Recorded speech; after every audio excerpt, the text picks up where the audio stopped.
Hi, everybody. Thank you so much for tuning in. I am Dayna Reggero, and I'm with the Climate Listening Project, and I'm really excited to be here today with the filmmakers behind Our Planet 2, a new series on Netflix. Thank you so much for being here today and to have such a special opportunity to watch your episode with you. I'm so excited. So welcome, Alex and John. Thank you, Dana. Yeah, I'm Alex, and I worked as a researcher on Our Planet 2. And I'm John. I'm one of the cinematographers who works across the series. Mm. And so we're going to watch the episode that y'all worked on, or two of the episodes, episode 2 and episode 4. We'll have segments from this, and we'll watch those as narrated by Sir David Attenborough, and then we will watch them again together and have a chance to hear from you. But just to get started, Alex, where was the B sequence, this first sequence that we're going to watch? Where was this filmed? This was filmed in central Germany in a very beautiful little village in the countryside, very idyllic European countryside in the height of summer. And how is this so special of you two coming together?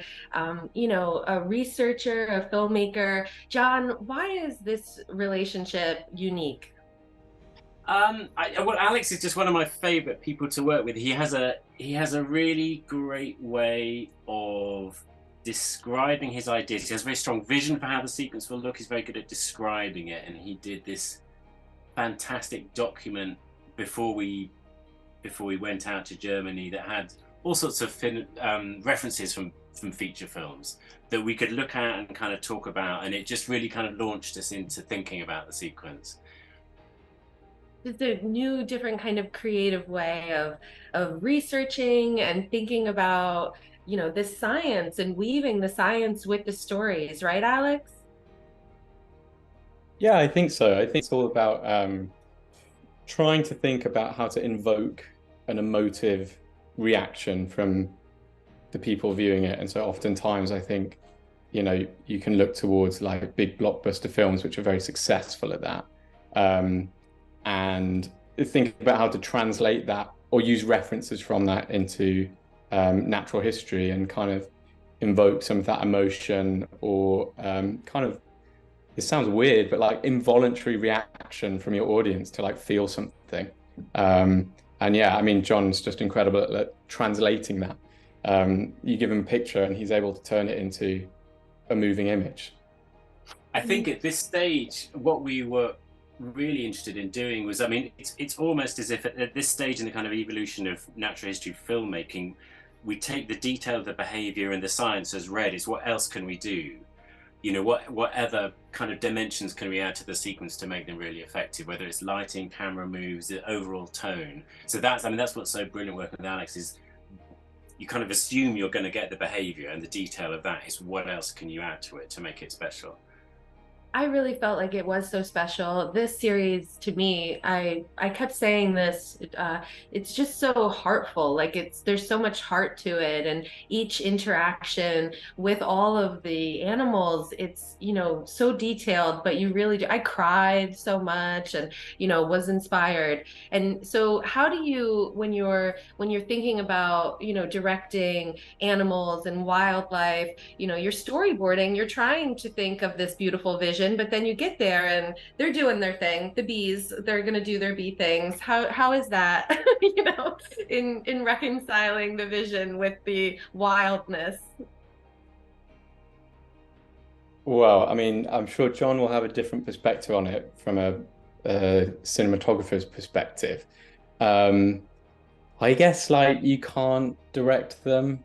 Like as soon as you try and direct things, like you might as well give up. It's just about working out how to be in the right place at the right time, and then give it that extra bit of like movie magic to make it look cool. But yeah, I mean, you'll talk to different people, and some people will be like, if you do a storyboard, you're already in the wrong because you need to be reactive and you don't want to be confined by something.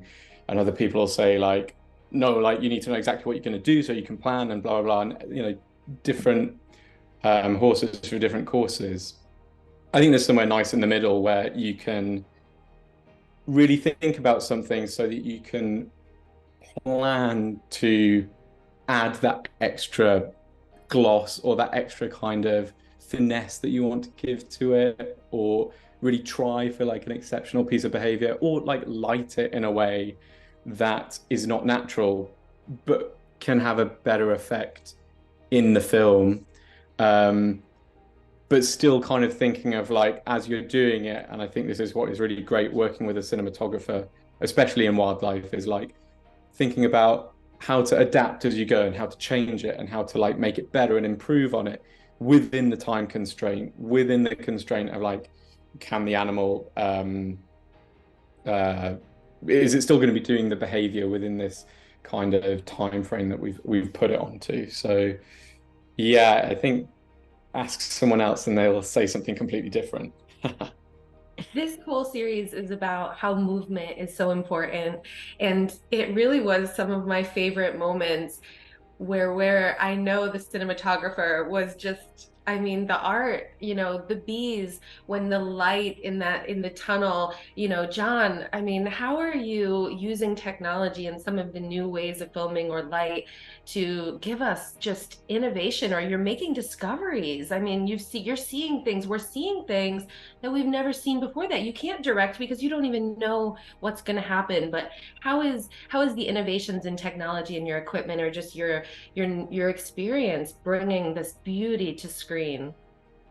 Yeah, I mean, this is the kind of sequence I've been filming for about 25 years now. This kind of detailed, often things with insects, often social insects, but the kind of sort of detailed behavior. So it's the kind of things I've been doing for a long time, thinking about for a long time. And then during one of the kind of perverse benefits of lockdown was that it gave me time to sort of take a step back from filming and build a piece of equipment that I had in my head for a while, which was this way of smoothly moving the camera through sort of three-dimensional space. So this sequence, the honeybees, and the other sequence I shot with Alex, the army ants, were the first two sequences I'd used this piece of equipment on. So that allowed me to, with very little impact on the subject, move the camera very precisely in a kind of macro environment. So I use that for nearly every shot on the bee sequence uses that. And then there's been some interesting developments with lens technology in the last couple of years, little scope lenses and things that kind of really allow you to get in there and tell a story. But I mean, I think for me, the technology has always been a means to an end. It's got to serve the story rather than the other way around. So I never really want it to feel like it was a sequence where the technology was shouting at you. It was more about, could you, what devices could you use to tell the story in the way that you had imagined? You know, it really, I think, just was so beautiful and so much heart that even the ant sequence, the ants, you know, when you're thinking about doing this work, how much of it is to try to showcase these animals in such a way, these beautiful beings in such a way that will inspire people to maybe help them in a new way, or for us to see them in a new way? I mean, I nearly always end up falling in love with the thing I'm filming. So whether it's, and we keep bees at home. So we've got 3 colonies of bees just down the road from where I am now. So I was already firmly in love with bees. And ants I've filmed for years. And it's just, I always come away from a shoot like that, where you've spent hours, often in solitude, with this thing. If you're not falling in love with it, you're not doing the right job, you know. And if you have fallen, that'll be good for the sequence. Yeah. It shone through. It was shining. It was the love. This whole series. Thank you so much. So let's now watch the bee sequence, and this will be narrated by Sir David Attenborough, and we'll have a chance to watch this, followed by a little behind the scenes, a little bit with our filmmakers here, a little conversation. So thank you so much for watching. In early July, the flower meadows of Europe receive more sunlight than at any other time of the year. Dayna, do you want to prompt questions? No, let's just chat. Wow, this is absolutely, you know, this is beautiful. Few animals work harder to exploit the What are y'all thinking here filming? To make just half And a this kilo was of honey, material. a colony of bees must fly 90 So Alex, kilometers correct me if I'm wrong, but this and was this visit stuff shot by over a Ingo. million flowers. This is. Don't put this in. A lot of this is archive. We didn't film it. We have taken Now we filmed this. So we Whoa. filmed this. thousands of years. Yeah. Okay, so this was something we had a very clear idea about, that we wanted to have this idea of a kind of very brutalist, inhospitable place, because we're looking at a commercial beehive, you know, where you're just providing a space for bees to inhabit purely to allow you then to extract honey from them. So we wanted to set the scene of something functional but not particularly appealing, to contrast with where they would end up later in the sequence. And there just isn't enough room. Yeah, and I think so much of this was about trying to create a sense of claustrophobia and really trying to get that sense. I mean, the bees start swarming. One of the reasons they believe that they do this is because they're too cramped in. They need more space, and that's one of the triggers that make them go. And so we wanted to create this very like humid, almost womb-like, but just kind of, oh, it's just a bit too uncomfortable for the bees. And so try to push that with the lighting or the kind of just like confinement inside there. So lots of the close shots, which then kind of builds up to this moment here when you get them spilling out of the hive. And the moment, this kind of like pinnacle moment when they just have to go, which obviously is all about movement.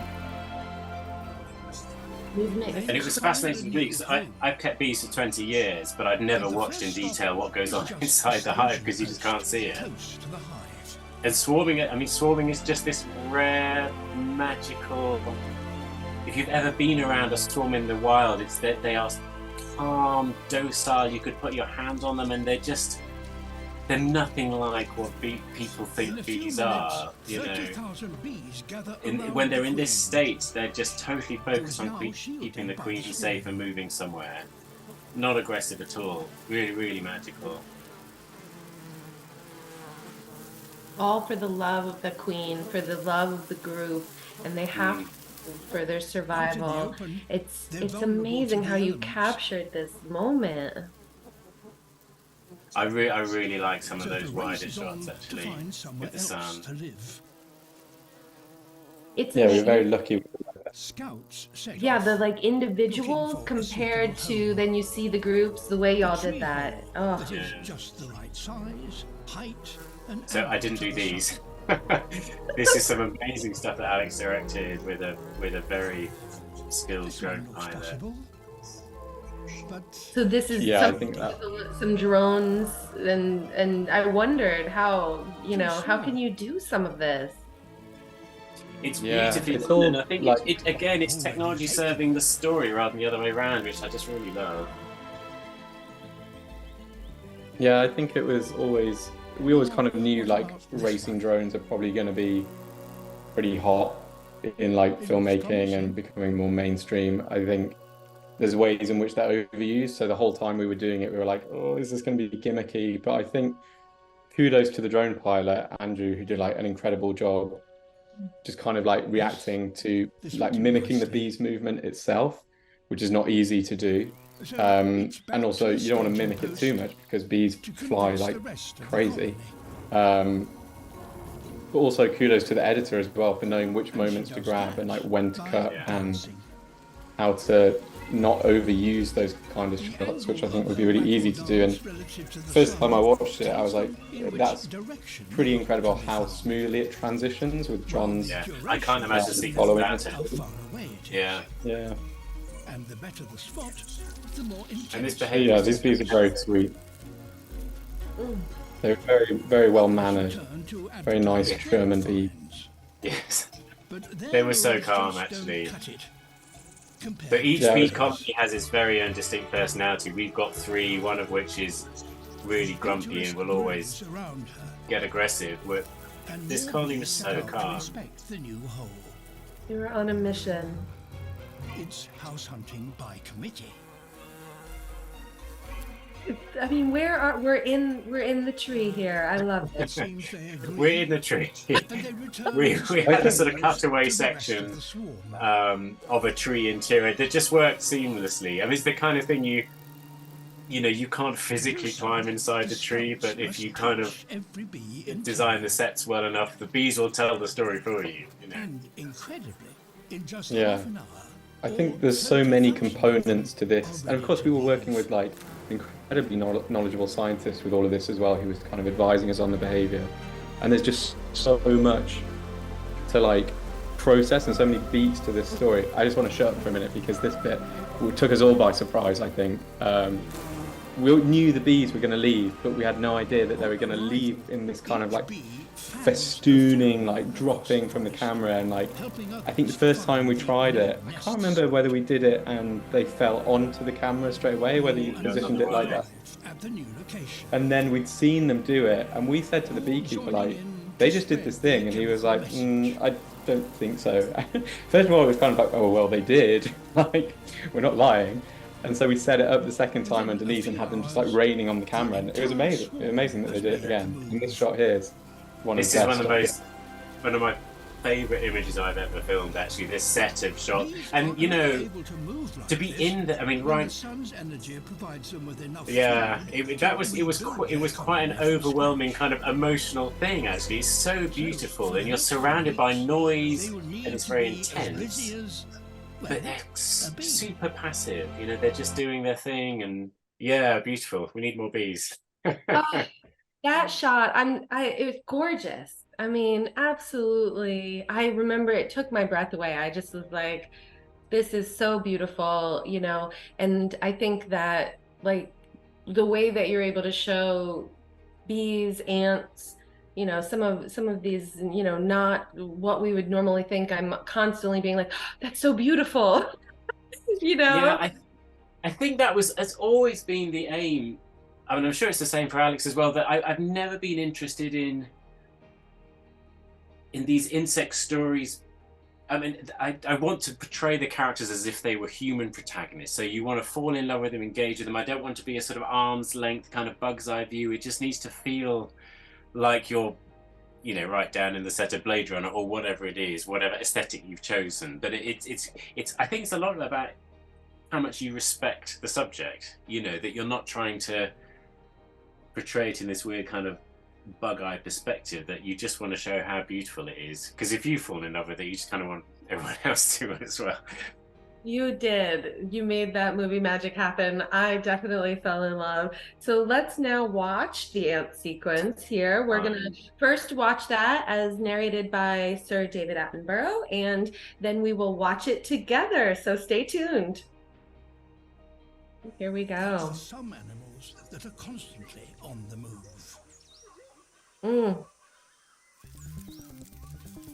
This was Alex's genius, actually, these first few shots. Thinking of a way into the sequence that would kind of pique your interest. Yeah, I think I remember John kind of saying, you want more out of focus shots of ants. And I was like, I think so. Like, to get a shot with one army ant in is so hard. I may have got a bit grumpy about that, Alex, sorry. No, but fair enough. I think they don't really exist in ones. No. And so it's like, hey John, can you make this animal do this thing that it doesn't do and make it out of focus? I think it was a bit of a peculiar thing. But I think what was nice about the sequence as well is we were like editing it live. And as we'll come to later in the sequence, like John had this idea for this transition from day to night, which was crucial for the narrative. And like we were able to like edit that in the field and like adapt our workflow as we went, which was awesome. Also, these shots make the jungle look very clean. It's not clean. It's messy. Yeah. And it's hard, so unlike the bee sequence where we really thoroughly understood the science, this was so much learning on the hoof. It's so few variables you could control. You didn't know where the ants were going to be from day to day. You could literally spend a week looking for a colony that was doing the appropriate thing. super difficult. So this felt so like every challenge that wildlife filmmaking is capable of throwing at you, this sequence threw at us. Learning the science, coping with a challenging environment, filming at night, which is... I think, yeah, John deserves a medal for this. It was one of the hardest shoots I think you could probably... Yeah, this was tough. I don't know, did I tell you, so there was a moment, so I had to sit out all night with these, Dayna, waiting for the, you know, for the bivouac to dissolve. And I was, you know, how to sit in pitch black, even though it's lit now, that's infrared light, so you're sitting pitch black in the middle of the Amazonian forest. And there was one night where something thudded through the canopy and landed next to me, and I thought it was a fruit or something, and I put my head torch on. It was a tarantula the size of my hand. I mean, it was as shocked as I was, and it's kind of scuttled off. But what are you doing here? Yeah, what are you doing here? Well, but I think all of these amazing creatures, this whole Our Planet 2 series is about how they're, you know, going on this movement and sometimes encountering things they had, you know, are new or unexpected, or because of climate impacts, or are things that they've never had to experience before. But filming wildlife is so much like that. I mean, you all are explorers. You're discovering and figuring out along the way. This felt pretty cutting edge, actually, with the technology, the behavior. I mean, I don't know. I mean, to see the Queen, to see a Queen army ant in the middle of the night, in the middle of nowhere. I mean, it was just. Yeah, I saw it 3 times. It was just incredible. Yeah, to like reiterate with this, like, I think there's an assumption sometimes with macro filming that everything's in a set and everything's controlled and everything's, you know, this is actually filmed in Birmingham or something, like in a studio. Like, this was entirely, like, every single aspect of this was as it happened in the wild. Like, and it's just crazy that we were able to achieve, I guess, like, the coverage that we did get with this, like, given that we were literally, like, hands and knees, crawling through the jungle, trying to follow these ants wherever they wanted to go. Yeah. It was quite nice, though. They aggressively moved into camp. And so, like, every night they'd move closer and closer and closer, so that we had to walk less and less and less. But yeah, it was, this was just this is what the ants did. Like, we didn't have to do anything. You had zero control. So, I mean, one of the shots of the Queen, I mean, you're literally watching a line of ants. I mean, there was one, I think I watched a line of ants pass me for 6 hours in the dark with just my little red headlamp, until the Queen comes along. And if you messed up, if the camera died, that would have been an entire night blown. But yeah, that sort of concentration, sitting in the dark with tarantulas falling out of trees, waiting for the Queen to come along, is kind of ridiculous. But yeah, I'm really pleased with that sequence, just because it felt like everything we should be challenging ourselves with: story, visuals, science, learning stuff. For yourself in the field. Yeah, it really is art. It's so amazing. It's super inspiring. I learned so much, and I also, you know, like I said, I cried so much, but it was the heart. You really did, you know, like that one, like the Queen is coming up over the, like, looking at her little eyes. You can see her, you know, it's so beautiful. It's funny like John mentioning earlier, like trying to find like the human in these very non-human creatures. And it's funny because I've never really, like, me personally, and I think, I don't know, I've never really like seen it from that sense. I'm kind of like, that is an ant and it's cool because it's an ant. Like, and it is so different, and it is like, it is, I don't know, it is just so contrasting. But then, of course, John, you're right, like, you have to find the relatability in it, and like, why is it, you know, how do we relate to it, whether it is its eyes or something like that. And I think like that's why you're able to like capture such compelling stuff, is finding that relatability. But I think also, like, oftentimes it is like celebrating an animal's weirdness or an animal's difference, and like working out how to like wrap that up in an image is it's kind of like this weird double think where you're like, yeah, let's imagine it's thinking what we're thinking, but at the same time being an ant and doing crazy stuff that we can't relate to, and that's why it's amazing. Like, no, so they are weird. little sort of AI things that will never really kind of get under the bonnet and understand. You know, there's nothing in their world that compares to our world really in terms of how they're perceiving things. But I always kind of feel that at the point that I've yeah, I mean, I'd say again, but the point at which I've kind of fallen in love with the subject, I know the sequence is going to be fine, you know. Yeah, and they're just I mean, for me, this is where the really strong stories are, you know, in this little macro world that has, it's not that it has been ignored, but there are so many incredible stories that we film for this series and for other things that blow people's minds, but you just need to take the time, pay attention, see it, and try and communicate it.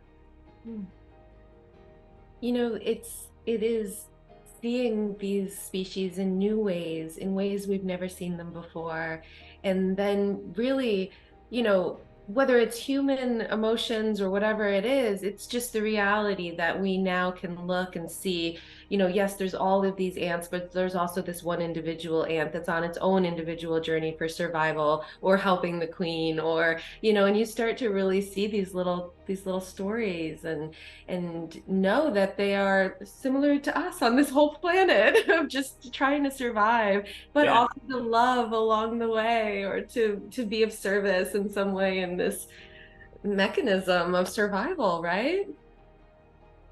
Yeah, I think there's, I don't know, I personally find reassurance in the idea that like they're just doing it because it's what they're doing. There's no like malintent with it. There's no intention in it. They're just doing it. And there's something quite nice. I feel like, I don't know, not to get all like soppy and doomsday about it. Like, it's so nice to just look at nature and be like, it's not doing it because it wants to, it's just doing it. And it's not deeper than that. And it's nice and it's pretty. Like, no, there's a kind of purity to it. No, I get that totally. Camera, which is fantastic in many ways, not least because it's very good in low light conditions, which is critical for macro, because often you're working, I mean, certainly with the army ants, you're at the, you know, rainforest floor, which is very dark anyway, and the honeybee hive interior is pretty dark environment, so you need as much light sensitivity as you can get whilst still having a beautiful image. So the Red Gemini was brilliant for that. It also allowed us, with the army ants, we could switch the low pass filter in front of the sensor. A bit technical, but there's a filter in front of the sensor which typically blocks infrared light, but you can swap it out for a filter that blocks everything but infrared light. And then for all our nighttime scenes with the army ants, because visible light would have upset the ants, they would have scattered and not done their sort of migration properly. So we decided right at the start to do everything in pitch black, lighted with infrared light, and the Red Gemini was great for that because it allowed me to switch this kind of critical filter in front of the sensor, which most cameras you couldn't have done that with. And I designed this motion control rig that also allowed me to do pre-programmed moves that would allow us to transition nicely from visible daytime to dark moonlit infrared nighttime. So it was just a great tool for filming, and perfect tool for filming this. And then in terms of lenses, I use the Lauer scope a lot with this, which is a fairly new development in optics, and it's just brilliant for natural history macro. It allows you to get, it's got a kind of sweet spot, but when you're in that sweet spot, it gives you beautiful images that are very kind of engaging and not too weird and bug-eye. It feels like you're filming human characters almost. I mean, it's got a very nice perspective. And then for the big close-up stuff, I've got a set of ancient Zeiss microscope lenses, which they don't make anymore, and I've been hoarding them over the years. So they are incredibly sharp, small, beautiful image quality. So it's a mixture of modern camera, pretty recently developed lens, and then some ancient stuff from like the 60s, you know, plus this weird motion controlled contraption that I've kind of been working on over the last few years. John, are you in the Amazon, you know, and you are in the dark, we got tarantulas falling on you. Are the ants also, you know, getting in the equipment? How much, you know, are you dealing with the nature in your element there? You know, I know it's the Yeah, rainforest.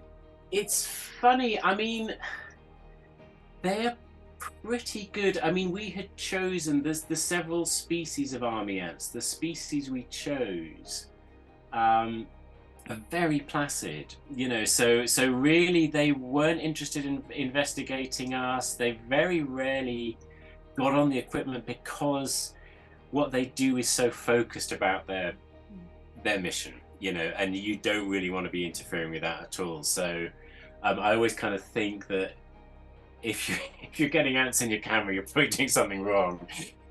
So in general, yeah, the ants, they were pretty disciplined. The bees, The drones and the bees are flowing yeah. together. Alex, did bees investigate the drone when you were flying?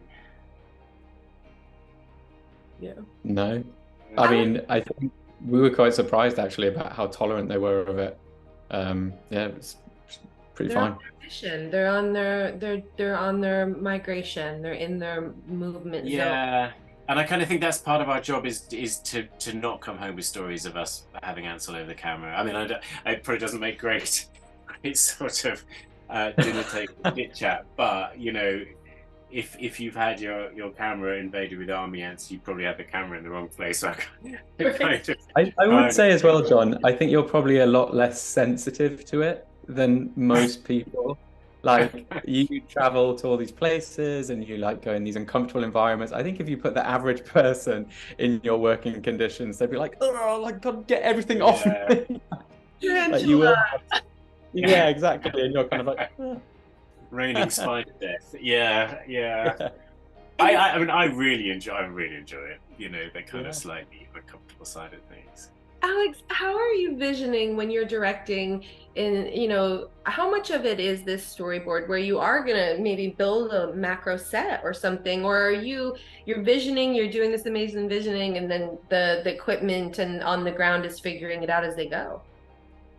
So I tend to normally when I think about a sequence, like I've read all the behavior, I've read all the stuff, and I like kind of play it in my head and like let a sequence play out, which sounds a bit weird, but like I can play it and then things will happen in it where I'm like, oh, that's like my brain is like making a shot. Like, or I don't know how to, like when you're dreaming and you like for weirdly it goes slow-mo in your dream or something like that. Like just playing it through in my head and it like starts playing a certain way and I'm like, okay, cool, we could turn that into that shot, we could turn that into that shot. So then I'll try and like scribble it down on paper because I'm not very good at, as I've just evidenced, like actually explaining my thoughts.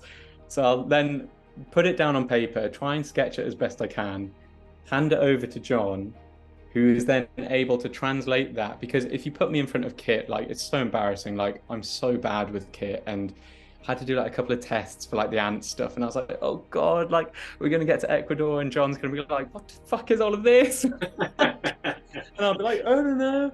But I'm bad at Kit. But the great thing is that I can give John this like transcribed play out of neurons in my head. And he can then go, to do that, we need to do this, and we'll need this piece of equipment, and we'll need this lighting setup, and that looks really cool, but it's not going to work like that. We need to adapt it and change it to be like this. And like, I think that's what's been amazing is like, then sitting down with the rushers at the end of the day, and I'll look at what's on screen, and I'll be like, that was what was in my head. Like, that's crazy. And I think that's why I quite like to have like a very just kind of like an emotional reaction to a sequence, and like you just feed your brain with all of the research first, so you know like who your characters are, what they need to do, what their stage directions are, but you just let it play out, and then it kind of just shows you what would be really cool, like based on your subconscious mind just kind of being like when you're dreaming and you're like, oh my God, that was such a good dream. Like it's just like comes out like that. And then that's why it's so great to work. I have no intention on touching a camera, holding a camera, like leave it to the professionals, because it's people like John who are able to like actually turn that into a reality and then feed it with their kind of subconscious vision of the sequence as well, and you just like smash it together and hopefully turns out quite good. But yeah, it's always reliant on the animal also having a little subconscious meandering around what it thinks it'll do too. So thank you, ants, thank you, bees, for being well behaved. They were both great. Yeah. They could have been awful. Thank you so much. So where is the ant sequence? So the ants were filmed in the Amazon rainforest, but the very edge of the Amazon rainforest in Ecuador. And it's inside the Yasuni National Park. It's this very pristine area of rainforest, which just has like an absolute plethora of life there, but it's particularly rich in ant species or insect species as a whole. It's got this incredible diversity there. And we were targeting this species in particular because it's got this amazing coloration, and we thought that's going to stand out so beautifully against the greenery of the jungle. And given it was so much about movement, we were like, we really want this kind of visual of this trail of ants moving through. So when we're thinking about our wides, like oftentimes there's another species of army ant which is preferred, but it's very dark in coloration. So unless you're right up in its face, it's quite hard to see. So that's why we kind of went for this particular species, E. hematum, which would stand out when we pull out for those wides and we see that like snaking trail of them through the Ecuadorian rainforest. But yeah, it's an incredible place, really, really beautiful, very remote. Took a long time to get there and get back. Yeah, quite. John, one last question.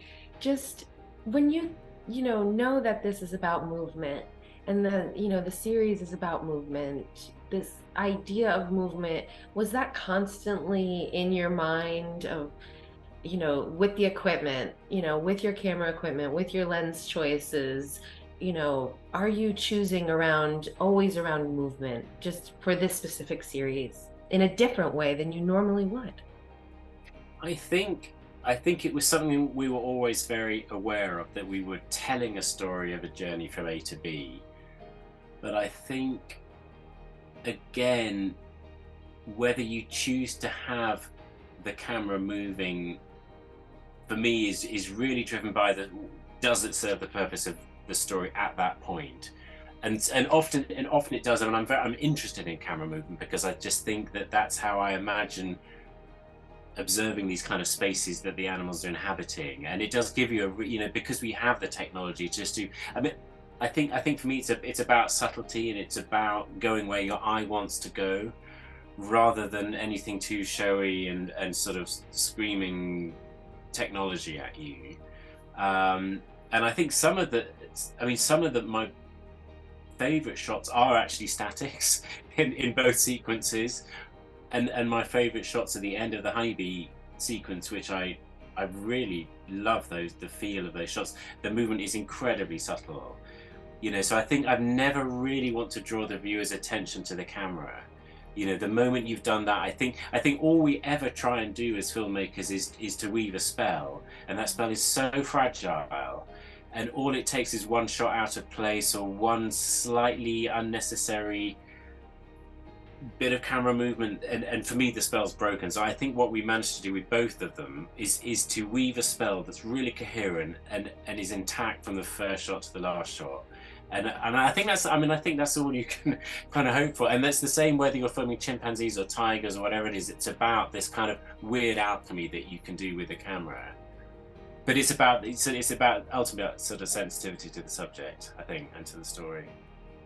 Well, I absolutely fell in love, and I'm so grateful to you both. Thank you so much to all of the filmmakers that have been involved in this series. And I hope that folks will, if you're on social media, connect up, ask more questions. But stay tuned, for Our Planet 2, you can watch the full 4-part series on Netflix. And it's just so inspiring to get to meet you both. Thank you so much. Thank you. Thanks. Thank you so much.